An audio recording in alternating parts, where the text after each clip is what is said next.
үзүүний хор тавдар гэдэг маань эмэгтэйчүүдийн дунд түгээмэл тохиолддог эмгэг байдаг. Умаа үзүүний хор тавдар нь бол умаа үзүүний дотор ханы эсийн хэвийн бус ургалтаас үүсдэг.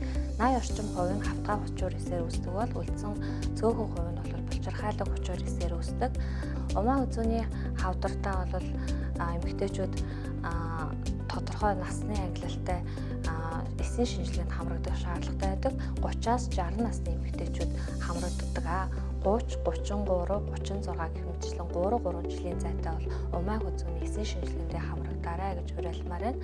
Умаа үзүүн эсийн шинжилгээнд ирэхдээ юу анхаарах вэ гэхээр нэгдүгээр эмэгтэйчүүд бол 48 цагийн өмнө бэлгийн харьцаанд ороогүй байх. Ямар нэгэн угаалга, тампон, цацлах зэрэг зүйлийг бол засаж болохгүй. Түүнээс гадна бол цэвэршилтэй насны эмэгтэйчүүд бол хизээж шинжилгээндээ ирээд хамрагдах боломжтой байгаамаа. За та умаа үзүүн эсийн шинжилгээндээ харьяа дүүргийнхаа өрхийн эмнэлэгт үзүүлэх боломжтой юмаа. Ямар ч үн төлбөргүй хамрагдах боломжтой. Бүх өдөр бол энэ шинжилгээг авч байгаа шүү гэж хэлмээр байна. Та умаа үзүүн эсийн шинжилгээнд аль болох эрт хамрагдсанаараа энэ өвчнөөс урьдчилан сэргийлж чадна.